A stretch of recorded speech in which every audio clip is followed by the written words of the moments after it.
गोरे तो रिसर्च करने के हवाले से मशहूर हैं, उन पे रिसर्च खत्म है।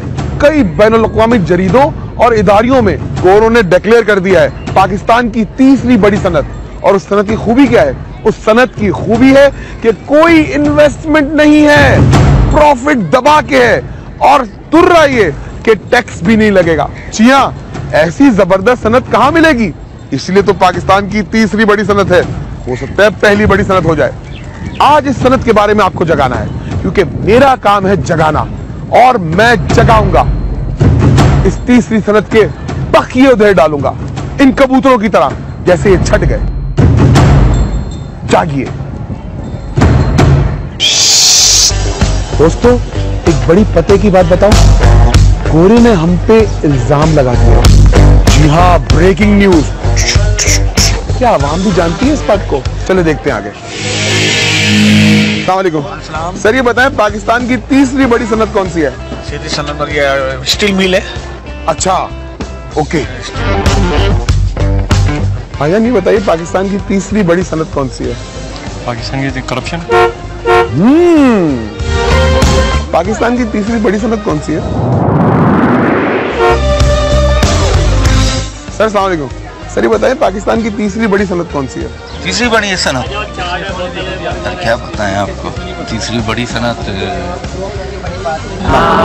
आई डोंट, हमको तो पता नहीं। सर चाट की दुकान, ये बताइए कि हमारी सब तीसरी बड़ी सनत पाकिस्तानी कौन सी है? हमारी तीसरी बड़ी सनत मुल्क की। बचपन में पढ़ा होगा। हाँ बस पढ़ा था, लेकिन अब भूल गया। जुए तंग कर रही हैं? हाँ भूल गया। कितने मासूम है पाकिस्तानी। अस्सलाम वालेकुम। वालेकुम अस्सलाम। ये बताइए, अल्हम्दुलिल्लाह, ये बताइए पाकिस्तान की तीसरी बड़ी सनत कौन सी है? तीसरी बड़ी ये छोले बेचना नहीं है मुझे दोस्तों, छोले बेचना नहीं है। हाँ। स्टील मिल है। अच्छा, नॉलेज में इजाफा हुआ।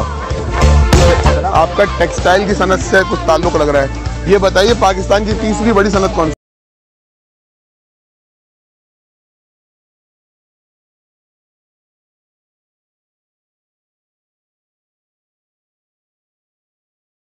लाहौर है। हाँ। तो कराची पहली सनत हुई, और सरगोदा जो है वो चौथी हो गई। हाँ, वो बात और चीचू की मलियत पांचवी हो गई। हाँ। भाई सनत का पूछा हूँ, शहरों का नहीं पूछ रहा।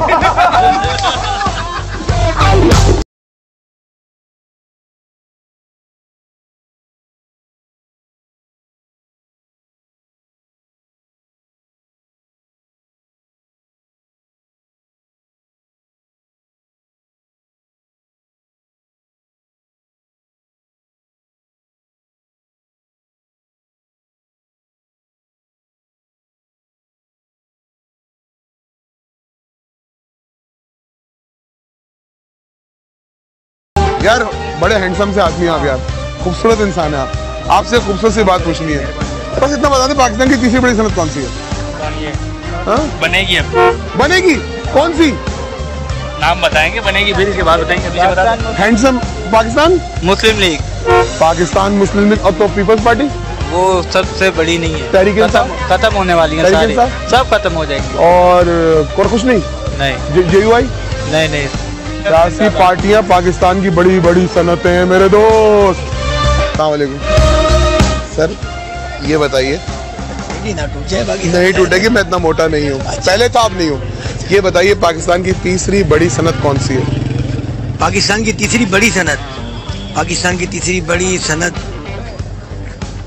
Your countdown starts now. नहीं। 1 2 3 4 5। कूलर आपका नहीं हो सका मेरे भाई। अस्सलामुअलैकुम, सिर्फ एक छोटा सवाल पूछ सकता हूँ? पाकिस्तान की तीसरी बड़ी सनत कौन सी है? गोरे ने बता दिए। आप तो बेटा खूब हमारी तरह चश्मे वाली हो, आपको तो पता होगा। क्या चीज? पाकिस्तान की तीसरी बड़ी सनत कौन सी है? तीसरी बड़ी सनत नहीं पता। नहीं पता। सनतों का वैसे इतना बेड़ा गर्क हो चुका है, आपको पता है, बिजली सब बहरान इतना चल रहा है, कहाँ से सनतें रही नहीं। किसी जमाने में था कि बच्चों को पढ़ाते थे कि सनतें हैं पाकिस्तान में। अब तो हर चीज बाहर से हम लोग मंगवा रहे हैं, वो सस्ती पड़ रही है, खुद बन ही नहीं रहा है, बेरोजगारी इतनी है।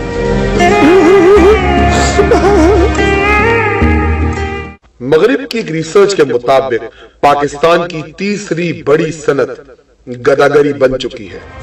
जी हाँ, मैंने बिल्कुल दुरुस्त कहा और आपने बिल्कुल ठीक सुना। आखिर गदागरी एक अफवेद का रूप कैसे धार गई? क्या कोई माफिया इसके पीछे है या आवे का आवा ही बिगड़ चुका है? गदागरी दरअसल है क्या और असल भिखारी है कौन? क्या वो भिखारी हैं जो हमें सड़कों पे भीख मांगते नजर आते हैं या चक्कर कुछ और है? चलिए इस रात से पर्दा उठाते हैं और आपको जगाने की कोशिश करते हैं।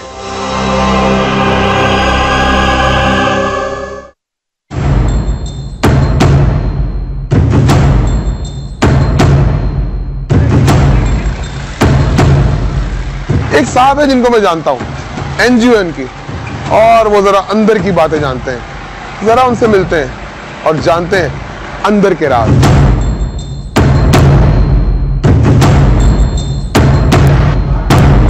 अस्सलाम वालेकुम राना साहब, कैसे? भाई आपके ऑफिस में नहीं बात करूंगा मैं, आज सड़क की बात है, सड़क पे ही करूंगा। ठीक है, चले आइए। कोना ढूंढा बड़ी मुश्किल से जहां मुझे फकीर नहीं मिल रहे, वरना तो जहां जाऊं वहां फकीर। ये अंदर की स्टोरी क्या है, तो खुल के बता दीजिए आज। देखिए, अगर हम देखें तो ये जो बैगरी है ये आज से नहीं है, ये एक सदियों से शुरू किया। उसके बाद इंसान ने फिर शहर बसाए, तो ये उसके साथ साथ ही ये वजूद में आया कि जब लोगों ने हर चीज़ को मईशत की इक़दार में नापना शुरू कर दिया, तो फिर लोगों के रवैये भी माशी इक़दार के मुताबिक ही हुए। और ये एक आसान जरिया है किसी भी ऐसे काम को सरअंजाम देने का जिसमें कम मेहनत में ज्यादा तौर पर आप पैसा कमाया जा सकता है। यानी कम मेहनत और ज्यादा कमाई। मगर अंदर की बात बताएं मुझे ये नहीं सुनना कि जंगलों में रहता था और इंसान गारों में। मुझे तो बताइए कि ये चक्कर क्या है आखिर? असल मसला देखें ये है कि बैगरी को मदर ऑफ क्राइम कहते हैं जी। कि इस आड़ में आप कितने भी दुनिया के बड़े से बड़े जराइम जो हैं उनको आप इस आड़ में कवर करके एक एज अ शेल्टर लेके और आप वो जराइम कर सकते हैं, जिसमें आप अगर ले लें मनशियात फरोशी से लेकर। अच्छा, ये मतलब जराइम की माँ है? बिल्कुल जराइम की माँ है, जो नित नए जराइम को जन्म देती है और उनको तहफ़्फ़ुज़ मुहैया करती है। अच्छा, क्या ये कोई बाकायदा मुनज़्ज़म तरीका है, कोई ऐसा सिलसिला है कि इसमें कोई ग्रोह है, कोई माफिया इन्वॉल्व है? बिल्कुल इसमें कुछ ऐसे शवाहिद भी मौजूद मिले हैं कि इसमें बड़े बड़े माफिया इसमें शामिल हैं कि जो लोगों को शहरों में लाके बसाते हैं, ज़मीनों पे कब्जा कराते हैं और उनसे फिर बैगिंग करवाते हैं, और इस बैगिंग को फिर मुख्तलिफ कानून नाफिज करने वाले इदारों और मुख्तलिफ तरीकों से पैटर्नाइज किया जाता है, और उस पैटर्नाइज से बहुत से लोगों की पैरेलल इकोनॉमी जो है वाबस्ता है। जरा माफिया को जरा थोड़ा सा खुल के बताएं, कुछ लोग इसमें इन्वॉल्व हैं, फलाना काना, फलाना लूला, फलाना लंगड़ा, क्या ये लोग इस तरह के लोग इन्वॉल्व हैं? कुछ बताइए थोड़ा सा। जी देखें, हर एरियाज में कोई ना कोई ऐसा वहाँ का लीडर होता है कि जो कानून नाफिज करने वाले इदारों से रिश्वत का तयन करता है, जो उनके साथ इन चीज़ों को तय करता है कि हम इस सिग्नल पर रहेंगे, इस सिग्नल पे हम भीख मांगेंगे, इस जगह हम ये मनशियात फरोशी करेंगे, इस जगह पे हम आके ये चीज़ें करेंगे, क्योंकि कानून नाफिज करने वालों के साथ तफाउल किए बगैर, इंटरेक्शन किए बगैर वो इन चीज़ों को करेंगे। कैंट स्टेशन पर देख लें, एक बहुत मशहूर वहाँ का एक लंगड़ा है, वो मशहूर है जी। इसके अलावा और कहाँ? और आप देखें, मज़ारात सबसे बड़ा बैगर माफिया की सबसे आसान जगह होती है, और उन मज़ारों पे जाके वो ख़ास तौर पे आपने देखा है कि लोग अपनी परेशानियां वहाँ मज़ारात पे आते हैं, परेशान हाल लोग आते हैं, तो उनकी परेशानियों को इस्तेहसाल अपने अल्फाज से सबसे ज़्यादा वो इस्तेमाल करते हैं। एक वो जगह है बैगरी के लिए, एक हेवन जिसे अब कहते हैं मज़ारात, वहाँ खाना भी मिलता है, वहाँ उन्हें बच्चों से मनशियात बिकवाने की जगह भी मिलती है, वहाँ वो अगवा का भी काम करते हैं, वहाँ पर मंगू पीर का मज़ार है, बहुत से मज़ारात हैं जहाँ पे आपको केसेस भी लोग मिलेंगे कि जो बताएंगे। तो इसी तरह ये मज़ारात उनकी हेवन है। तीसरी जगह जो लोगों को जहाँ इस्तेहसाल करते हैं वो सिटी कोर्ट्स वगैरह होते हैं, जहाँ कोर्ट्स में खुदा आपकी जमानत करा दे, ऐसे जुमले इस्तेमाल करते हैं, सेंटिमेंट से खेलते हैं। ये एक बैगर का अलग ग्रुप है कि जो लोग जो आपको अदालतों में नजर आएगा, जो आपको जेलों के बाहर नजर आएगा, जो आपको और थानों के बाहर नजर आएगा,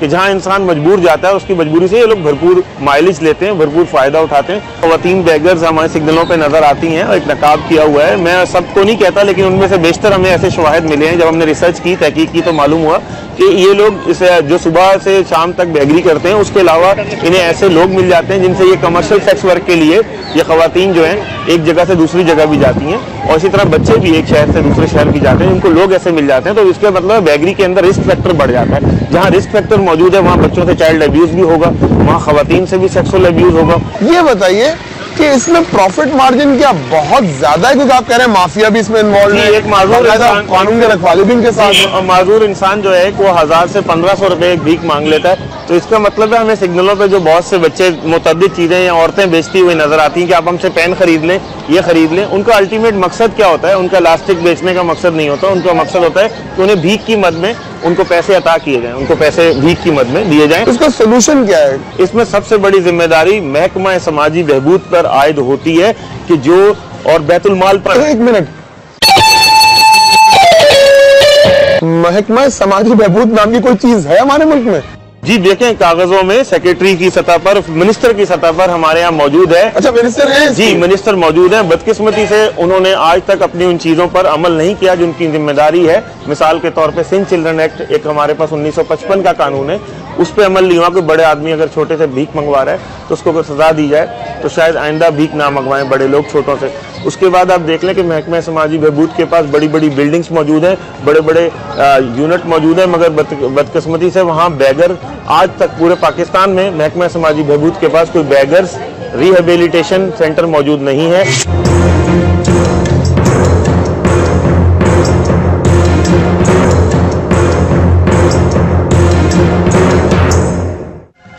मेरी बहन बात सुनना, बहन बात सुनना, आपको बोल रहा हूँ, आपको भी कोई बहन बुला सकता है। मेरी बात सुनो, इधर आए, करीब आए। अरे ये रीमा से बढ़कर है भाई, इनको इंटरव्यू ही नहीं देना। क्यों? बिंदिया की सिफारिश लाऊं? बहुत बड़ी सुपरस्टार है भाई ये तो, अपॉइंटमेंट लेनी पड़ेगी।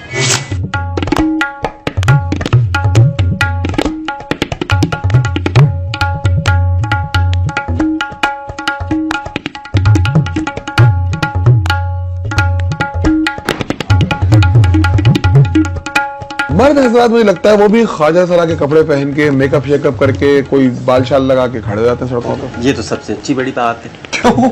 ये तो हम यानी कि इतने अच्छे हुए कि कम से कम हम में मर्द हजरात आके और अपना रोजगार करते हैं, ये तो बहुत अच्छी बात है। इसमें तो खुश होना चाहिए कि कम से कम हम रोजगार तो फराम कर रहे हैं ना। ड्रेसेस वगैरह पहन के मेकअप करके कोई अपने घर के बच्चे पाल लेता है तो हमें तो हद से ज्यादा खुशी होती है। ये जो मर्द हजरात ख्वाजा सरा बन जाते हैं, इससे तो आप खुश क्यों हो रहे हैं? आपको तो तकलीफ होनी चाहिए। नहीं, तकलीफ नहीं होगी, वो इसीलिए कि हम इतने अच्छे तो हैं, हमारी कम्युनिटी इतनी अच्छी तो है, कम से कम उनको अर्निंग तो हो रही है ना।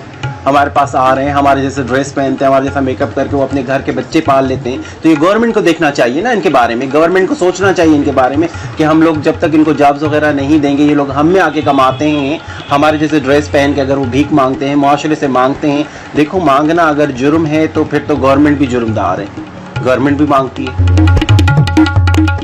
बाबा एक बात तो बताइए, ये आप भीख मांग रहे हैं, क्यों मांग रहे हैं? मजबूरी, क्या करें, मजबूरी के साथ मांगना पड़ता है। कोई आपके घर पे कोई बड़ा, कोई छोटा, कोई बच्चा नहीं? बच्चे छोटे हैं, पढ़ रहे हैं। अच्छा, तो कोई इसके पीछे माफिया तो नहीं, कोई आपसे भीख मंगवा तो नहीं इस उम्र में? आपको अच्छा नहीं नहीं नहीं, मैं मजबूरी मांग रहा हूँ। अच्छा, दिन भर में आप कितना कमा लेते हैं? ये पूछने की क्या जरूरत है आपको? ताकि ये कि मुझे भी पता चल जाए ना कि मैं भी शायद शुरू कर दूं, क्योंकि मुल्क का तीसरी बड़ी सनत है ये। आप शुरू कर दें। हाँ ले भाई, शुरू कर दें, तजुर्बेकार ने बता दिया। अस्सलाम वालेकुम। आप क्या करती हैं? मैं यहाँ पे गाजीपुर मदरसा की मुरीद हूँ। अच्छा, आप मुरीद हैं, तो आप गुजारा कैसे करती हैं? बस सबसे मांग पे नहीं कर रही। तो ये पट्टी पट्टी को लगी हुई है? ये मेरा ना एक गाड़ी थी, हाँ, तो ऊपर शहर था, ऊपर मजार पे आया था। हाँ। उसको मैंने बोला मैं आप ऊपर जाए सलाम कर, बोला मेरी गाड़ी, मैंने बोला आप सलाम करें, मैं ख्याल भी करती हूँ। तो जब आप ऊपर गई तो आपको एक जहन में एक बात आई कि यार पट्टी मुझे लगी हुई है, शक्ल से मैं बड़ी प्यारी सी हूँ, अगर मैं यूँ करूँ, भाई मुझे कुछ मदद कर दो, यूँ पैसे आएंगे, क्या ख्याल है? ऐसे हुआ था? जी नहीं, मैं नीचे खड़ी हुई थी जी। अच्छा, नीचे ख्याल आ गया, ऊपर जाने की जरूरत ही नहीं पड़ी? ऊपर तो मैं ही नहीं थी। ओह, बस आप नीचे खड़ी नहीं, नीचे आपको ख्याल आया, पट्टी लग चुकी है, आज उस्ताद मैं काम दिखा दूं। अच्छा ये बताएं, कितना कमा लेती है दिन भर में? बस 200-300 बन जाता है, गुजारा हो जाता है। और कितने घंटे काम करती है? बस चाहती है अपन अल्लाह दे देता है। अच्छा, आपको तकलीफ नहीं होती कि आप कहेंगे मुझे कुछ दे दो, मैं अगर किसी से मांगू मेरा तो लर्जा तारी हो जाए मुझ पे, आप ये कैसे कर लेते हैं? मजबूरी है ना, क्या करें? मजबूरी का मतलब ये कि हम चोरी कर लें, मजबूरी का मतलब हम डाका डालें, मजबूरी का मतलब हम भीख मांग लें? क्या करें, जब कोई कमाने वाले नहीं तो कहाँ से? आप खुद कमाए ना, आपके हाथ पैर माशाल्लाह ठीक है, आपको मासी का काम मिल सकता है, बर्तन धो सकती हैं, मेहनत मजदूरी कर सकती हैं, और आपको एक लाइन याद है, हर जगह लिखी होती है मेहनत में अजमत, तो वो अजमत कहाँ गई? इसमें तो जिल्लत है। हाँ तो सुना है मैंने, जिल्लत है। सुना है? अच्छा, मगर इस कान से सुना, उस कान से उड़ा दिया। कर तो आप वही रही हैं। जी जी। तो फिर क्या करें, लाहौर से मैं आई हूँ, इधर की तो है नहीं। नहीं तो आप लाहौर से आई हैं, काम तो ढूंढ सकती है ना। यहाँ पे शनाख्ती कार्ड भी नहीं है ना मेरा। अच्छा, शनाख्त किस काम के लिए शनाख्ती कार्ड की जरूरत नहीं होती ना, ये तो वैसे ही जाओ जाके ले लो। बड़ी कमाई हो जाती है, लेकिन 300 रुपए के हिसाब से आप समझ लें महीने कितने बन गए? बन तो काफी जाते हैं, लेकिन जमा करो तो बहुत सारे बन जाते हैं। बहुत सारे बन जाते। कितने जमा कर लिया आज तक? पहले तो 30-40 हजार रुपए हल्ला दे देता, फिर बच्चे बीमार हुए थे। 30-40 हजार रुपए हो गया था। ओ बल्ले बल्ले, मैं सोच रहा हूँ मैं भी शुरू कर दूँ ये काम। क्या ख्याल है? 30-40 हजार? ओए होए होए, ये तो एक बेचारा MBA करके आता है ना, उसकी 25,000 तनख्वाह लगती है। इतनी पढ़ाई की उसने, पट्टी लगाई। एक मैं आपको मशवरा दूं, एक छोटा बच्चा पकड़े, उसको फेनरगन पे लाएं और उसको लिटा लें, 80,000 हो जाएगा। बच्चा है ही नहीं। अच्छा, कोई ना कोई बंदा तो होगा जो आपको भेजता होगा काम करने। मैं अकेले में घूमती हूँ। फ्रीलांस हैं आप? अकेले। ओह यस, खातून है फ्रीलांस। इधर दिखाइए ना, अपने को दिखाइए। खातून फ्रीलांस है, इनको एक आमद हुई, इन्होंने कहा पट्टी लगा लो, पट्टी लगा के 40,000 रुपए। हाँ, वो तो यकीन तो कराना पड़ता है ना भाई। टूटी हुई अल्लाह के हुक्म से। अल्लाह के हुक्म से, अल्लाह के हुक्म से टूटी है।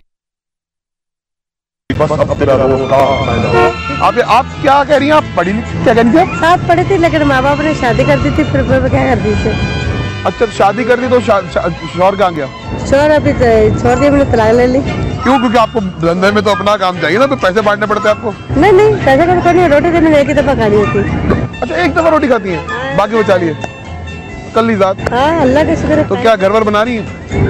इधर तो किराए पे बैठी हूँ। कितना किराया दे रही है? 3,000। 3,000 किराया। अच्छा, और ये बताएं कि अभी कुछ चीजें लेने का आता है, टीवी शीवी, कोई फ्रिज व्रिज है आपके पास? हाँ, टीवी है, माशाल्लाह। देखे हजरात, टीवी भी है। अच्छा, और फ्रिज भी है? फ्रिज आया था, सब कुछ अल्लाह ने देता है। समझ नहीं आई, बस एक और तो हमारे पीछे लगी हुई। क्या कह रही है? वो 3 लाख रुपए मांग रही है, वो बच्चे नहीं दे रही मुझे। 3 लाख में बच्चा मिलता है आपको? 3 लाख का बच्चा है दोस्तों। वो मांग रही है, बोलती है मेरे को 3 लाख रुपए दे दो, तो मैं तुम्हारी जान छोड़ दूंगी। वो भी चुड़ैल टाइप की औरत है। वो हमारे पीछे नहीं छोड़ रही। तो आप पढ़ी लिखी हैं, आपने टीवी ले लिया है, आप माशाल्लाह जबरदस्त अपना काम कर रही हैं। और धंधा कितनी देर करती है? 4-5 घंटे? हाँ, बस अपने अल्लाह के दे देता, बस इधर नहीं होती। जोर से बोले, मुझे आवाज नहीं आ रही। सदर में होती है। अच्छा, खड़े सुबह कटेगी। आप आराम से अपना धंधा कर रही थी, उसे आपके जेब निकाल ली, वो आपसे बड़ा था। अच्छा, तो क्या ब्लैकबेरी था वो? नहीं, वो अभी नहीं आया था, मेमोरी कार्ड वाले। कितने का? 5,000 के लिए था। 5,000 का सेल फोन ले लिया, यहाँ ये क्वार्टरी फोन लेके घूम रहा हूँ मैं। अच्छा, ये बताइए कि आपके पास मोबाइल भी आ गया, आपके पास टीवी भी आ गया, अब आपको घर कब बनेगा? घर कब बनाएंगी? घर कब बनाएंगे? घर तो लाहौर में बिल्ड लेंगे ना अपनी।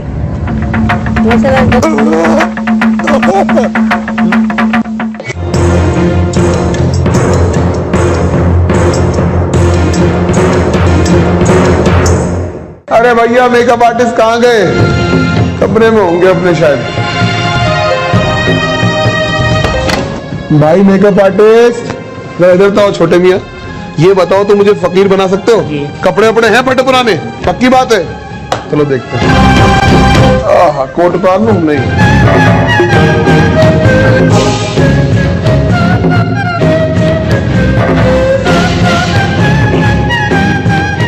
अरे भाई, टोपी पहन ली, मेकअप करवा लिया, दवाई की पर्ची आ गई, मगर दवा कहाँ है? ठाकुर साहब, ओहो, ये बड़ी जबरदस्त। इतने बीमार रहते हैं आप? वैसे तो फिट आदमी है। तो भाई अब दवाइयाँ आ गई हैं, टोपी पहन ली है, फकीर की मनहूसियत भी आ गई है, और फिर देखते हैं आज कितनी कमाई होती है ठाकुर।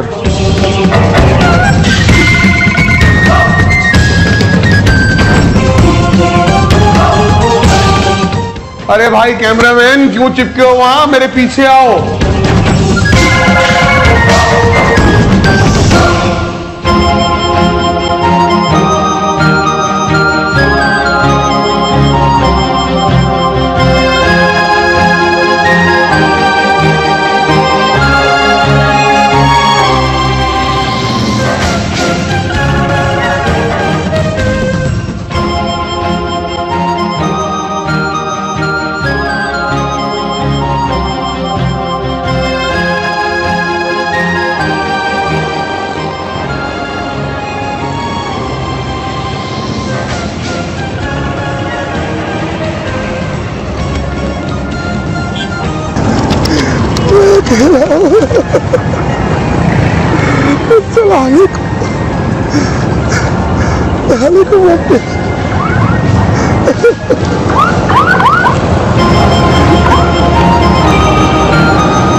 मेरे बच्चे परेशान है, कुछ दे दो भाई, कोई 2, 4, 5 रुपए की मदद कर दो भाई। सलाम भाई, मेरी जेब कट गई है, बच्चों के लिए दवाइयाँ लेनी थी, मेरी बच्ची आपके बच्चे का सदका मुझे कुछ मिल जाए, अल्लाह के नाम पे मिल जाए भाई। अल्लाह आपको खुश रखे, अरे माशाअल्लाह, अल्लाह आपको खुश रखे, अल्लाह आपके बच्चे को बड़ी जिंदगी दे, अल्लाह आपको खुश रखे, अल्लाह आपको खुश रखे भाई। अल्लाह कैसा मुस्कुराया। बाबा, बाबा, स्मार्ट बाबा, अल्लाह तेरी नौजवानी को नजर ना लगाए बाबा, मेरी बात सुन ले बाबा, तेरी जवानी अल्लाह सलामत रखे बाबा। रुक तो बाबा, बाबा रुक तो बाबा, बाबा, बाबा मुझे अल्लाह के नाम पे दे दे बाबा, बाबा अल्लाह के नाम पे दे दे बाबा, बड़ा परेशान हूँ बाबा, बाबा बड़ा परेशान हूँ, मुझे अल्लाह के नाम पे दे दे बाबा। बाबा क्या दे दे बाबा, मुझे दे दे कुछ, तेरी बड़ी मेहरबानी होगी, मैं दवाइयाँ खरीद यार, माफ कर। ये बाबा 5 रुपए बाबा, ये सिक्का दिया बाबा, गरीब कंगला बाबा, फुकड़ा बाबा।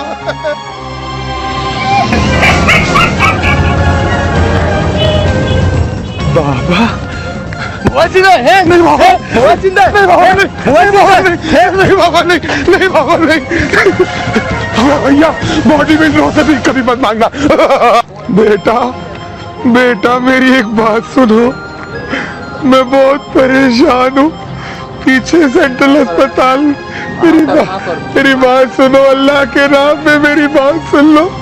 मैंने अपनी बच्ची के लिए दवाइयाँ ली थी, मेरी दवाइयाँ कहीं गिर गई, मेरी जेब कट गई है। मैं दोनों, तुम लोग नौजवान हो, खुदा के वास्ते अल्लाह के नाम पे दे दो। सुनो मेरी बात सुनो, मैं बहुत परेशान हूँ। क्या कमाऊँ? मैं कमाता हूँ बेटा, मैंने पैसे कमाए अपनी बच्चे की बीमारी के लिए, दवाइयाँ ली और मेरी जेब।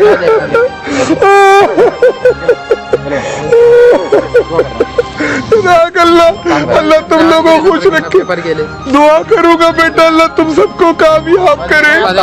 इंशाल्लाह बेटा, मैं कमाता हूँ, हालात का शिकार हो गया हूँ, दुआ कीजिएगा, अरे माफ कर दो।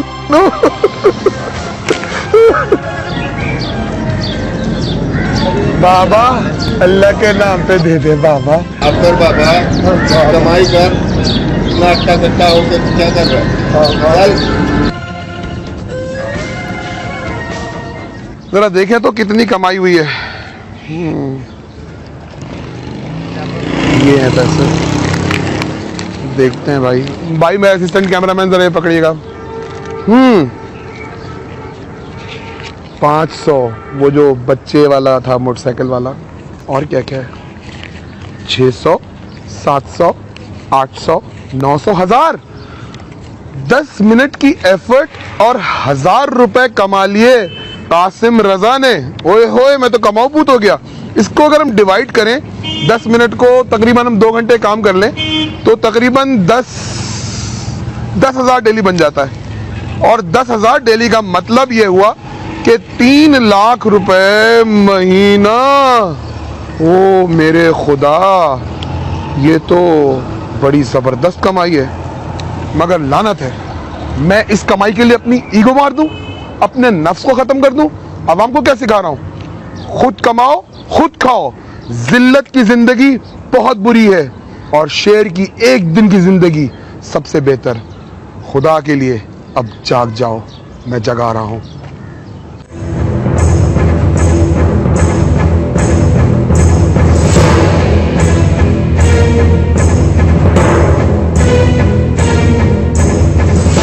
क्या वाकई गदागरी एक लानत है? बिल्कुल लानत है, इसमें कोई शक व शुबा नहीं है। शरीयत में कहीं इस किस्म की कोई इजाजत नहीं है, कोई ऐसी बात नहीं है। हराम करार दिया है अपनी इज्जत नफ्स को, क्योंकि मोमिन की इज्जत हुर्मत काबा से अफजल है। शरीयत बिल्कुल हराम करार देती है कि इंसान अपने नफ्स को, अपनी इज्जत को पामाल करे या उसको बर्बाद करे। इस सिलसिले में शरीयत ने बिल्कुल हराम करार दिया।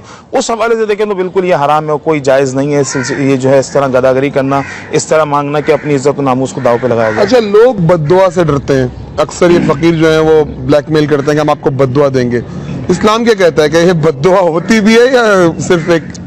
देखें, ये जो है इमोशनली ब्लैकमेलिंग है बेसिकली, और ये आप समझ लें कि एक तरह की थ्रेड धमकी है। एक तरह की होता ही है कि हमें खुदा पे एतबार नहीं है।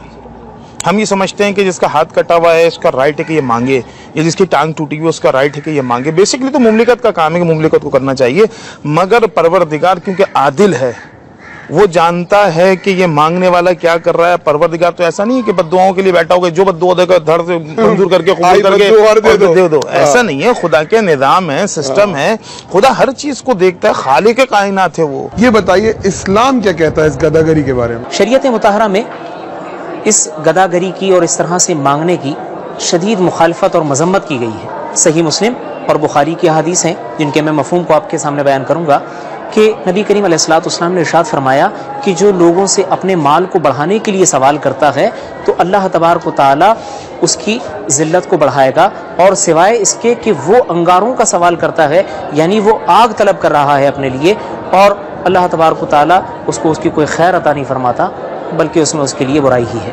दूसरी हदीस में इरशाद फरमाया कि जो बग़ैर हाजत के लोगों से सवाल करते हैं तो क़यामत के दिन जब उनको लाया जाएगा तो उनके चेहरों पर गोश्त नहीं होगा, यानी वो अपने चेहरे को नाखूनों से खुरच रहे होंगे और उनकी कोई इज़्ज़त व वक़ार नहीं होगी, चेहरा उनका गोश्त से आरी और खाली होगा।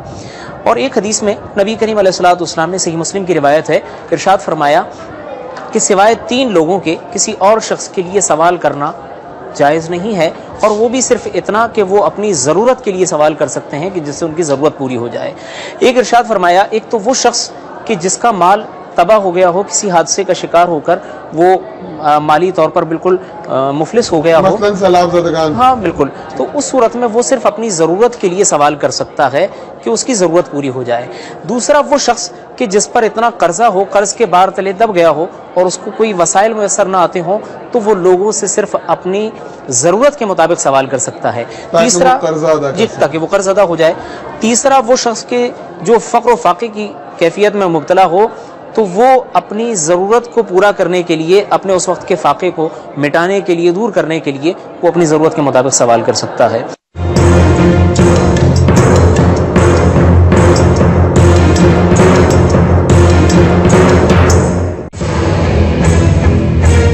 दोस्तों, ईद की नमाज पढ़ने आप ईदगाह तो जाते होंगे, और जब नमाज पढ़ के बाहर निकलते हैं तो भिखारी कैसा घेर लेते हैं। कपड़े तो एक तरफ रहे, जान बचानी मुश्किल हो जाती है।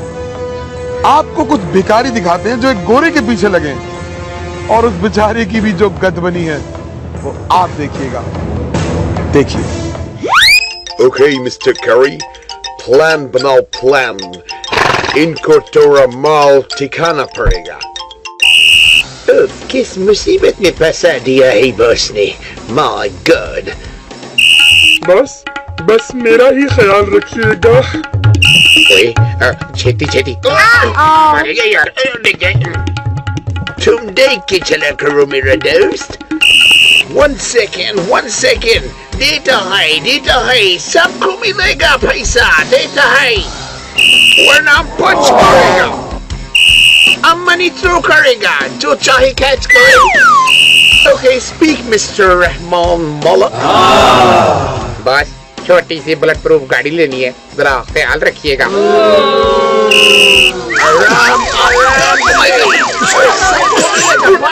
बचाओ! Oh my God! पतली गली से निकले भाई। Next time please, do more and take more, nothing else.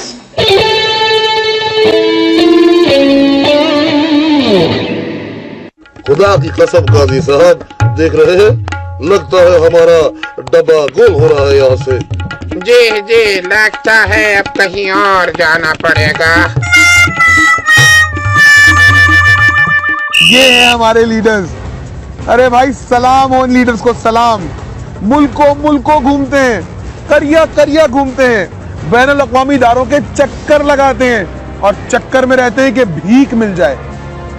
सलाम सलाम सलाम सलाम, इन लीडर्स को सलाम।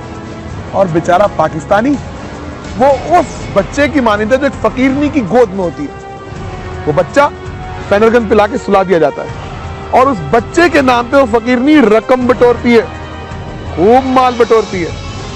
हमारी आवाम भी यही है, फेनरगन पी के सो रही है। कभी सैलाब की फेनरगन, कभी जलजले की फेनरगन, कभी लोड शेडिंग की फेनरगन और न जाने कैसी कैसी फेनरगन। हमारी आवाम किस हाल में है?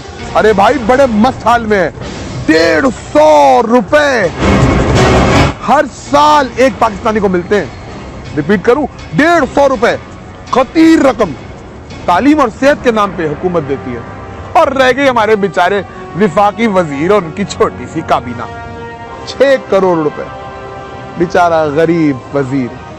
90 की भीड़ के साथ हमारी विफाकी काबीना बस दुनिया की सबसे बड़ी काबीना ही तो है। 7 अरब रुपए तो मिलते हैं सिर्फ। 7 अरब रुपए, दाल रोटी खाएंगे, काबीना को चलाएंगे। पाकिस्तानियों, 150 रुपए में तुम अय्याशी करो, वो 7 अरब रुपए में सिर्फ दाल रोटी खाएंगे। खुदा के वास्ते जाग जाओ।